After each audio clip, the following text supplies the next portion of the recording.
impressionante a sensibilidade do nosso palestrante, não é? Bom, vou passar a palavra ao professor Luiz Paulo Vieira de Carvalho.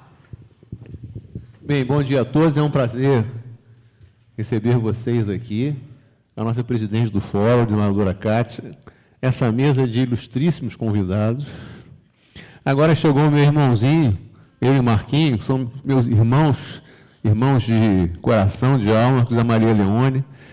Eles estão escrevendo uma coleção de direito civil pela minha editora, pela Atlas. Eu vou lançar um meu livro de sucessões daqui a uns 20 dias, mais ou menos, com a apresentação, olha só que honra, apresentação, professor Zeno Veloso.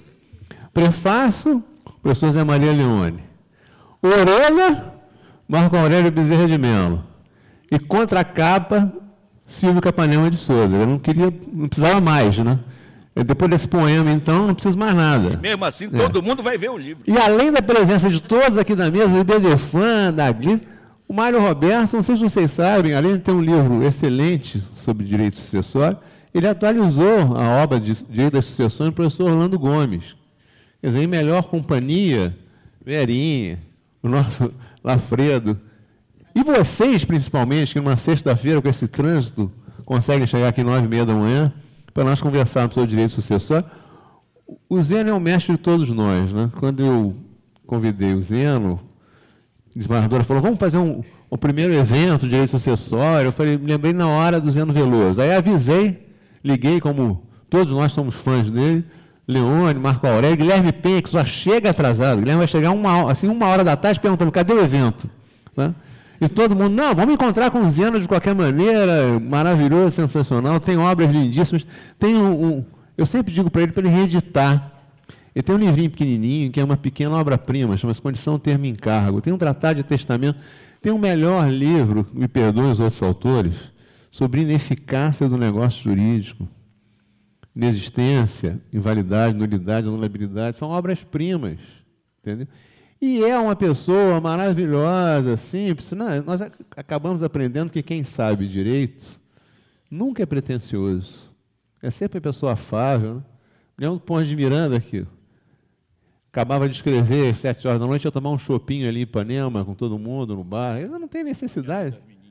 Paquerando as menininhas, eu não sei disso, Zeno, porque eu sou um Diz aí, né, Zeno? Essa crítica do professor Zeno Veloso, as pessoas com mais de 70 anos têm que ser interditadas, também, ó, Zeno, deixa eu calar a boca, entendeu? Porque amor não tem idade, né? Paixão não tem idade. Tá? Mas não te fia muito. Eu conheço um irmãozinho meu que ia casar e ia fazer 60 anos no dia seguinte. Aí ele, para evitar essa discussão da inconstitucionalidade do inciso 2, do 1614, o que ele fez? Ele casou um dia antes de saber dessa história. Você não conhece, né? É um amigo nosso que é professor de direito de família, ilustríssimo, sensacional, que fez uma cerimônia de união estável. Eu nunca vi isso na minha vida. Fez uma cerimônia de união estável. E quem foi o celebrante foi um desembargador. Que depois do 5º uísque começou assim. Depois do 5º uísque, o desembargador disse assim, eu quero dizer aos presentes, juro.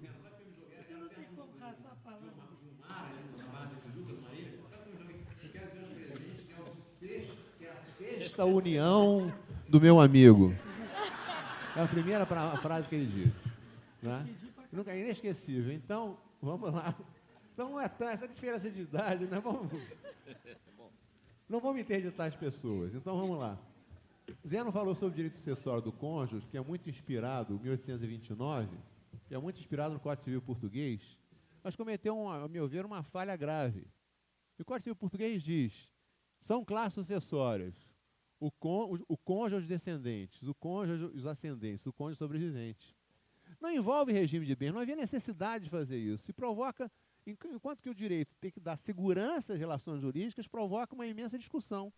Ele tem toda a razão quando a ministra Nancy Andrighi agora, contrariamente a toda a doutrina, existem 2 posicionamentos dela e de alguns membros do STJ que desvirtuam completamente.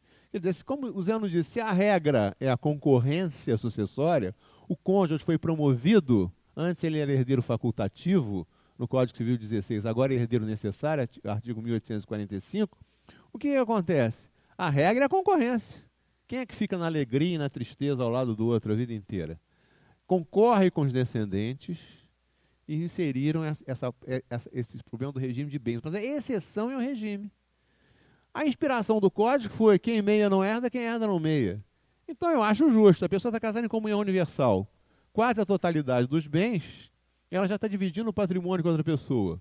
Então tem filhos, ela é meieira e os filhos são os herdeiros. Não há concorrência sucessória. Pode existir bens particulares, a professora Ana Luísa Maia Nevares defende esse posicionamento, e a professora Cláudia Nogueira também, que se existirem bens particulares no regime da comunhão universal, sobre esses bens particulares vai haver a concorrência.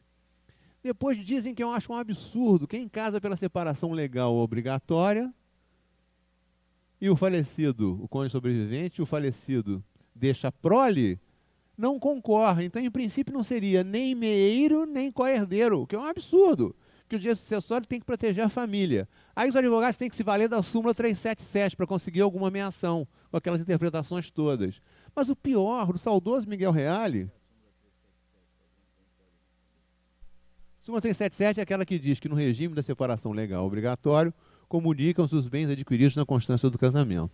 Então, tem uma interpretação sobre isso, mas dá para você salvar uma pessoa. Imagine dizendo, uma mulher de um fazendeiro do lar, nunca trabalhou na vida, tem filhos, na época era menor de idade, pediu suprimento de idade, etc., e casou pela separação legal obrigatória.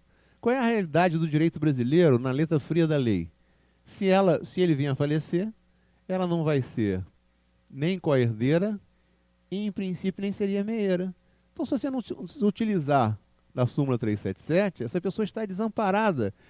E o Zeno tem uma frase linda sobre a obediência da vontade do testador, do artigo 1899. Obediência à vontade do falecido, que forma o patrimônio, né?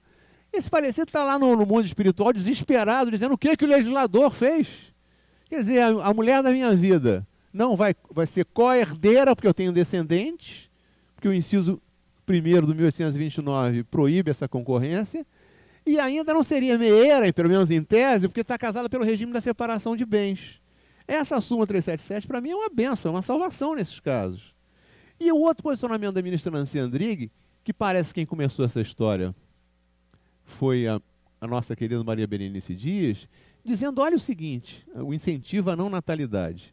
Se você casa pela separação convencional, e milionário geralmente casa pela separação convencional absoluta, o que toda a doutrina diz?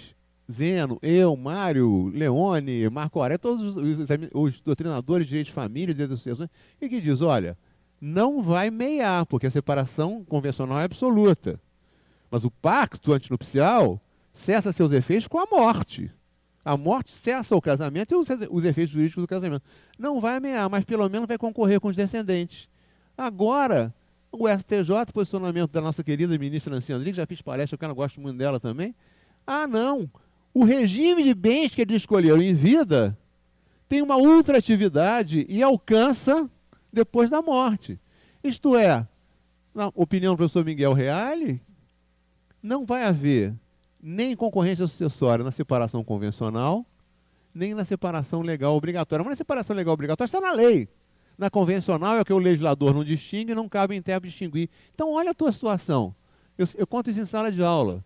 Casou com um milionário, ele disse, olha, para você, ninguém pensar que você deu um golpe do baú, a empresa familiar, vamos casar pelo regime da separação convencional absoluta. Tudo bem. Aí ela é advogada, está fazendo concurso, então é magistrada, professora de direito. Aí vamos para o Tahiti, aquele ambiente maravilhoso, assim, aquela música, champanhe no gelo, de repente ele parte para cima dela e vamos fazer filhos. Ela imediatamente puxa assim, uma caixinha de preservativos em plástico sabiá e diz, filhos para quê? Filhos para quê? Se eu, na regime da separação convencional, eu não sou meieiro. É um cimento. Isso que ele inventou foi um assistido da defensoria que me explicou o que era em plástico sabiá. Vivendo e aprendendo. Então, o que ela vai dizer? Não, porque é um cimento forte. Não, depois eu te explico, na intimidade. Então, o que ela vai dizer na prática? Vai dizer assim, olha, para que eu vou ter filhos com você? Porque por esse posicionamento, eu não vou nem ser sua meieira, nem você só co-herdeira se tiver filhos. Quer dizer, essas decisões do STJ são incentivo à não natalidade. né? E no caso da comunhão parcial, é a mesma. Enquanto o Zeno inspirou o enunciado 271, etc., o ministro Alexandria vem com a mesma história. Ora, se a pessoa escolheu comunhão parcial, não é isso? Então só queria o casal que se comunicasse em vida os bens aquestos. Não queria que se comunicasse os bens particulares. Mas isso era em vida. A regra da ordem da vocação hereditária é a regra de ordem pública. Então a ministra Nancy Andrighi agora, no STJ, embora a opinião dela é aceita pela terceira turma, mas não é aceita pela quarta. A quarta turma é aceita o enunciado 271, é aceita a opinião da doutrina. Diz assim, se a pessoa casou em comunhão parcial, ela não vai concorrer sobre bens particulares, porque não foi isso que ela quis no pacto antinupcial. Não concorre em vida, nem concorre na hora da morte. É lógico. No pacto exatamente, porque o regime legal supletivo, o oficial lança na habilitação que é o regime da comunhão parcial. Em suma, porque escolheu o regime da comunhão parcial, não quer dizer que na hora da morte se aplique os mesmos princípios do regime de bens. Então, isso, no fundo, o culpado é o legislador. Que simplesmente copiasse o Código Civil português, não tinha inserido no inciso 1 do 1829 a discussão sobre regime de bens. Agora, o pior de todos é o tratamento dispensado ao companheiro sobrevivente, no Código Civil de 2002. Porque antes do Código Civil de 2002, o direito sucessório do cônjuge e do companheiro eram rigorosamente iguais. O cônjuge era terceiro na ordem de vocação hereditária, considerado herdeiro meramente facultativo. Podia ser excluído inteiramente da sucessão por testamento válido do hereditando. E o companheiro, pela Lei 8971 de 94, aquela que regulou a união estável pela primeira vez, no seu artigo 2º, inciso 3º, estava na mesma posição do cônjuge, embora numa redação meia dúbia, mas o STJ disse o seguinte, olha, o companheiro sobrevivente também é herdeiro facultativo em propriedades. Com a Lei 9278 de 96, ambos tinham os mesmos direitos reais menores e sucessórios. Ambos tinham usufruto legal sucessório e ambos teriam o direito real de habitação, que o candidato à prova da defensoria disse que o direito real de habitação era o direito de morar de graça no castelo do rei. Eu dei zero na prova inteira, porque tem coisas assim extraordinárias, como você faz concurso, é presidente do banca, o Leão foi presidente de banca na UMP, eu fui na defensoria, etc. Então, a posição era rigorosamente igual. E o usufruto legal sucessório era muito útil. Eu lembro que o Silvio Roberto Melo Moraes era um defensor muito novo, morreu num desastre de carro e era casado em comunhão parcial com Lucinha, que era do lar. E tinha 3 apartamentos que receberam por herança. E quando ele faleceu, ela veio perguntar para mim, Luiz Paulo, eu sou herdeiro? Eu falei, não. Isso no sistema do Código Civil passado, das leis anteriores. A herdeira universal necessária é a mãe do Silvio, imagine o embate entre sogra e nora. Você não é herdeiro em propriedade, você está na terceira ordem, está no terceiro lugar na vocação hereditária e herdeira facultativa. Ela ficou desesperada. Aí o que a salvou? A existência do 1611, parágrafo 1º, do usufruto legal sucessório. Como ele não tinha descendentes, ela conseguiu ter o uso e a fruição de metade da herança. O que aconteceu na prática? As duas não se gostavam. Eu não sei por que sogra... Uma coisa que não existe, é muito raro, entendeu? Então fizeram um acordo e ela recebeu o valor do usufruto em dinheiro e comprou uma casa para ela e ficou amparada. Mas o sistema era rigorosamente igual. E os autores, eu me lembro, que louvavam essa igualdade. Porque a 226 capa da Constituição diz que a família, todo tipo de família, tem que ter idêntica proteção do Estado. Por razões regimentais, um projeto de 70 e poucos, o Código Civil Novo, né, descobriram que não tinha lugar para o direito sucessório do companheiro. Pegaram um projeto de lei do nosso saudoso Nelson Carneiro, que foi uma figura espetacular, de muitos anos atrás, que concedia direito, que estava só no projeto, concedendo direitos sucessórios legais ou legítimos ao companheiro sobrevivente. Mas era imperfeito. Os direitos sucessórios eram muito inferiores ao do cônjuge, mas por razões regimentais inseriram nas disposições gerais. Já começou mal, né? Pau que nasce torto, morre torto. Nas disposições gerais, no artigo 1790. E, para minha surpresa, eu me lembro que num congresso no CEPAD, em 2002, presente ministro Moreira Alves, eu dizia que esse artigo era inteiramente inconstitucional. Primeiro, porque havia uma vedação de retrocesso. A vedação há um retrocesso, né? Era uma norma na Constituição em abstrato, concedendo proteção ampla à família.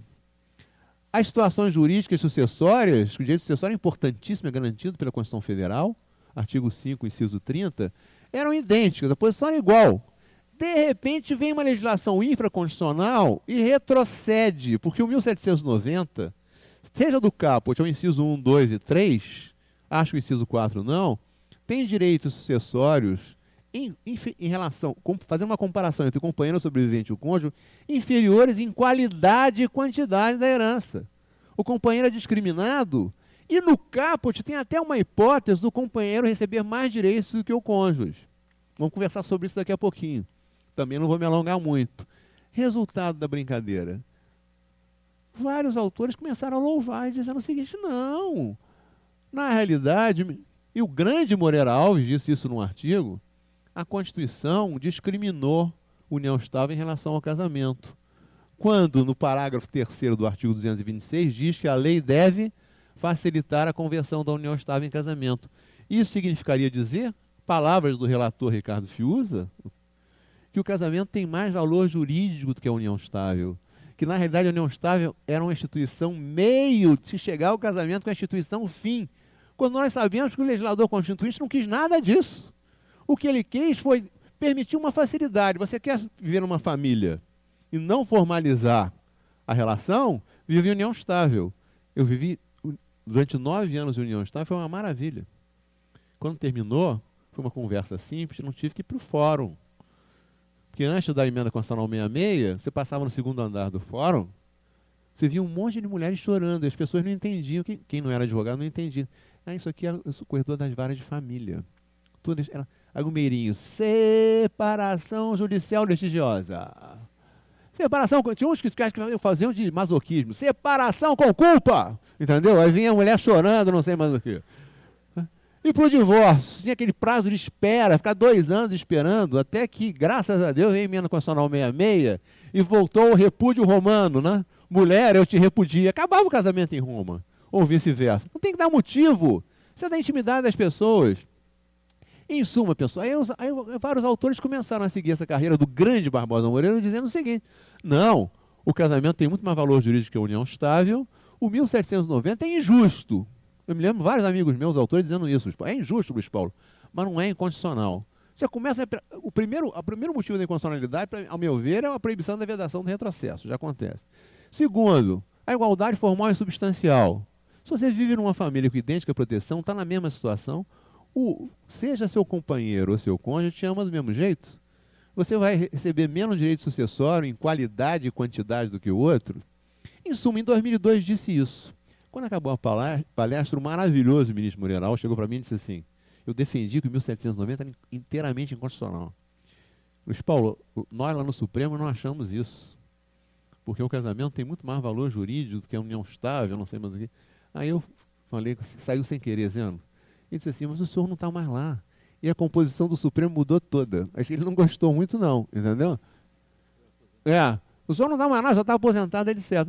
E alguns autores, como Zeno, alguns autores começaram a dizer, olha, esse 1790 é inconstitucional, é uma iniquidade que acontece nesse artigo. Vamos dar uma olhadinha sobre isso, etc, etc. Agora, pessoal, esse assunto está na moda. Nós vamos demonstrar que existem discussões no Tribunal do Rio Grande do Sul sobre isso, Tribunal do Paraná e o Tribunal do Rio tem decisão no sentido que pelo menos o inciso 3º do 1790 é algo especial e inconstitucional. Mas vamos dar uma analisada. Eu tenho pelo menos algo, quando eu chegar no céu, eu tenho 2 vantagens. Cadê Leone? Em relação ao Ministério Público. São Pedro vai perguntar, o que você era, meu filho? Defensor público. Nunca quis ser outra coisa, até hoje pelo menos, tá? Fiquei em vara de família atendendo 100 pessoas por dia. São Pedro vai dizer o quê? Vai direto lá para cima. Não fica no umbral, não. Aí chega você que adora o Ministério Público, ex-alunos, amicíssimos no Ministério Público, ex-alunos, milhares de ex-alunos do Ministério Público. O que você vai dizer? Eu sou promotor de júri. E tinha um alto índice de condenação. O que São Pedro vai dizer? Vai fazer um estágio lá embaixo. Esse é o primeiro ponto. O segundo ponto é a quantidade de casamentos que eu consigo dando aula de família e sucessões. Por quê? Porque eu digo assim, depois que eu dou aula de direito sucessório do companheiro, tinha uma menina que estava chorando no final da aula. Ana Luiz Paulo, eu escolhi muito mal. Ele queria casar e eu não queria formalizar a união para ver se dava certo. Então, se ele morrer, o que vai acontecer? Vai acontecer que você vai ter que levar o meu livro, o livro do professor Zeno Veloso, entendeu? Para o juiz jogar em cima do juiz, discutir, entrar com recurso, e vão dizer que não é inconstitucional, embora seja injusto. Pode acontecer na prática que o primo que mora na Bósnia receba mais direito sucessório do que você. O que eu faço, Luiz Paulo? Converta a união estável em casamento. Então, vários casamentos eu já obtive, pelo menos estão felizes da vida, porque todas as mulheres dizem que não querem casar, né? O que vocês preferem, casar ou passar num concurso? Aí eu vou contar uma história que eu digo para todo mundo. Essa história faz uma pergunta na sala de aula. Se o Brad Pitt viesse ao Brasil, aquele rapaz parecido conosco, né, Zeno? Disse para você, eu quero casar pelo regime das cartas de a metade, comunhão universal com você, tá? Mas eu não quero que você faça mais concurso. Porque recém-concursada chega na comarca, o juiz, né? O que você precisar, a hora que você precisar, estou à sua disposição, né? Eu chegava nas comarcas como defensor e ia falar com o juiz, nem olhava para mim. Logo em seguida chegava uma colega minha, toda bonitinha, excelência, vim me apresentar, eu sou a defensora da comarca. E o juiz, a hora que você quiser. Pode ser de manhã, de tarde, de noite. Venha se consultar comigo. E o promotor aparece dizendo a mesma coisa, entendeu? E é assim mesmo. Então, em suma, pessoal, eu não quero o Brad Pitt para você. Eu não quero que você continue fazendo concurso. Ou casar pela comunhão universal. Cartas de a metade. Está divorciada da Angelina Jolie. Que, aliás, aqui entre nós, né, em relações brasileiras, é bonita de rosto, né? Não vou nem falar mais o resto. Em suma, o que você faria? Você pararia de fazer concurso ou casaria? Olha o silêncio. Sabe qual é a solução? Casa. No momento que o vínculo matrimonial se formar, você recebe a metade e depois joga em cima dele a emenda constitucional 66. Se divorcia milionário, vai fazer concurso. Vai seguir a sua carreira. Então vamos dar uma olhada no 1790, que para mim é o artigo mais inconstitucional do planeta Terra, e eu continuo dizendo isso desde 2002. Então vamos lá, companheiro ou companheiro participará da sucessão do outro. Já começa desprezando, né? Não chama nem de herdeira, participará. Aí vem nosso amigo Francisco Carrari, sucessor é um caso de sucessão anômala ou irregular.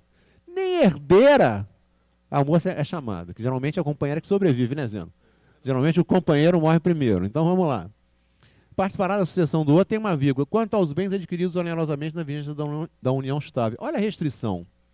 Por lei, você só herda legalmente do seu companheiro de 20, 30 anos se existirem bens adquiridos onerosamente na constância da união estável, adquiridos por você ou por ele, que normalmente você já é meeira. Por quê? 1725 no Código Civil.